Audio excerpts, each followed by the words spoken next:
दोस्तों, आज की कहानी है ससुराल गेंदा फूल। कहानी अच्छा लगे तो लाइक कमेंट शेयर करें और चैनल को सब्सक्राइब करें। चलिए आज की कहानी हम शुरू करते हैं। लाडो अब पराए घर जा रही है। बहुत सोच समझ कर चलियो, अब समझी। शादी के बाद बहुत कुछ बदल जाता है। बेटी कृति की विदाई से पहले माँ कामना जी नम आँखों से बोली, ओहो अम्मा, जब वो घर पर आया है तो क्यों भेज रही हो मुझे वहाँ? मैं तो सारी उम्र आपके पास रहने को तैयार हूँ। कृति माँ के आंसू पोंछती हुई लाड से बोली, पगली, यही तो खासियत होती है हम लड़कियों में। पराए घर जा, अपनी पसंद भूल उस घर की पसंद अपना। वहाँ ऐसी रम जाती है कि वो घर पराया ही नज़र नहीं आता। तू भी सबकी पसंद अपनाना और सबको अपना बनाना, समझी? और यहाँ की तरह बात बात में अपनी पसंद को आगे मत रखना। सबकी पसंद का ध्यान रखना, यही एक बहू का कर्तव्य होता है, कामना जी बोली। इसी सीख के साथ कृति की विदाई हुई और वो आकाश की दुल्हन बन ससुराल आ गई। कितनी मुश्किल घड़ी होती है ना एक बेटे के लिए। पराए लोग, पराया घर, सब कुछ पराया पराया सा, जिसे अब सारी उम्र उसे अपनाना है। भले वो घर में उसे अपनाए ना अपनाए, उसे सबको अपनाना ही है। स्वागत है आपका आपके नए घर में भाभी। घूंघट में सिकुड़ी कृति को द्वार पर अपनी शादीशुदा इकलौती ननद आंचल की आवाज़ सुनाई दी। हल्का सा घूंघट ऊपर कर वो मुस्कुरा दी और गृह प्रवेश की रस्में पूरी की। बहू, आज से ये घर तुम्हारा और हम सब भी तुम्हारे। तुम हमें अपनाओ, हम तुम्हें अपनाएंगे, तभी तो बराबरी का रिश्ता जुड़ेगा। मुंह दिखाई में सास उमा जी ने खूबसूरत से कंगन के साथ प्यारी सी बात कही।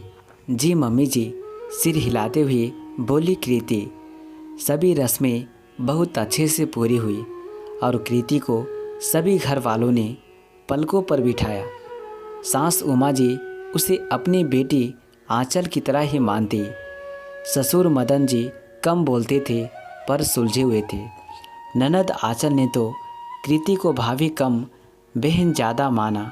शादी हो चुकी थी उसकी, पर सभी मेहमानों के जाने के बाद भी कुछ दिन रुक गई थी वहाँ। और कृति का देवर अमन वो तो कृति के आगे पीछे घूमता था। फिर भी कृति सहमी सहमी सी रहती। उसे यही डर रहता, जाने अनजाने उससे कोई गलती ना हो जाए, इसलिए वो सबकी बातों को सिर झुका मान लेती, जो बनता खा लेती। बेटा, लगता है तुम्हें साड़ियाँ बहुत पसंद है। एक दिन कृति के कमरे में बैठी उमा जी ने उसे कहा, हाँ, आप साड़ी के सिवा कोई कपड़े ही नहीं लाई, इतनी पसंद है आपको साड़ियाँ। तभी वहाँ आंचल अमन के साथ आकर बोली, नहीं दीदी, मम्मी जी वो तो बस ऐसे ही।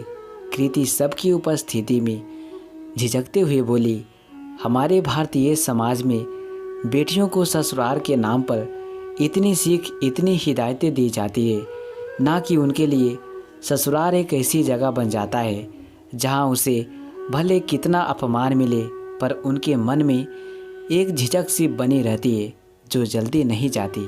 भाभी, आपको जो भी बोलना हो खुलकर बोला करो, इतना झिझकती क्यों हो? ये आपका घर है और हम आपके अपने। मेरी अम्मा तो बातों की इतनी आदत है, मेरे जाने के बाद बेचारी अकेली हो गई थी। जब से आपसे रिश्ता जुड़ा तब से कितना खुश है कि बहू से जी भर के बातें करूँगी, पर आप तो कितना कम बोलते हो। आप क्या अपने घर में भी ऐसे चुपचाप रहते हो? उसकी झिझक देख आंचल प्यार से बोली, दी, लगता है भाभी को हम लोग पसंद नहीं आए, या फिर उनके कमरे में हमारा आना पसंद नहीं आया। क्यों भाभी? मस्त मौला अमन कहाँ चुप बैठने वाला था, उसे तो भाभी को छेड़ने का मौका मिल गया। नहीं नहीं, ऐसा बात नहीं है। मुझे बहुत अच्छा लगा आप सब मेरे पास आए। रही साड़ी की बात, मुझे तो साड़ी बिल्कुल पसंद नहीं, पर मम्मा ने कहा ससुराल में अपनी पसंद नहीं दिखी जाती। वहाँ जो ससुराल वाले चाहते हैं वो पहनना पड़ता है। जो उन लोगों को पसंद हो वही बनाना खाना पड़ता है।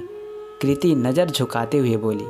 क्यों भाई, ये ससुराल है, कोई जेल थोड़ी जिसमें तुम कैदी हो और हम सब जेलर, जो तुम्हें हम सबकी पसंद से चलना होगा। अरे तुम एक जीती जागती इंसान हो जिसके अपने ख्वाब अपनी पसंद है। जैसे हम अपनी मर्जी का खाते पहनते वैसे तुम्हें भी हक है। उमा जी बोली। मैं तो वैसे ही रहती है। उस्मा जी बोली। और नहीं तो क्या। वैसे मम्मा, आपने जेलर वाली बात खूब कही। भाभी हमें वही समझती है, तभी तो ऐसी सहमी सी रहती है हमारे सामने। आंचल बोली। नहीं नहीं, ऐसा नहीं, बस वो मम्मा ने हिदायत दी थी तो मुझे लगता था आप लोग मेरी किसी बात से नाराज ना हो जाओ। कृति बोली। भाभी आप भी ना। वैसे मम्मा, आप इतने सारे जेलर और एक कैदी, वो भी इतनी मासूम और प्यारी सी, ये तो ना इंसाफी है ना। अमन हंसते हुए बोला। शैतान बहुत छेड़ रहा है भाभी को, चल अब उसे बाहर घुमा ला और उसकी पसंद के कुछ सूट दिला ला।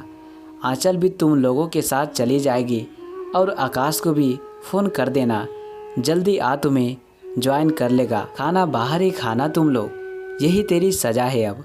उमा जी बेटे का कान खींचती हुई बोली। अरे वाह अम्मा, ये तो बड़ी खूबसूरत सज़ा है। हाँ तो भाभी जान, आप क्या खाना पसंद करेंगी? अमन बोला। जो आप चाहे। आदत से मजबूर कृति बोली।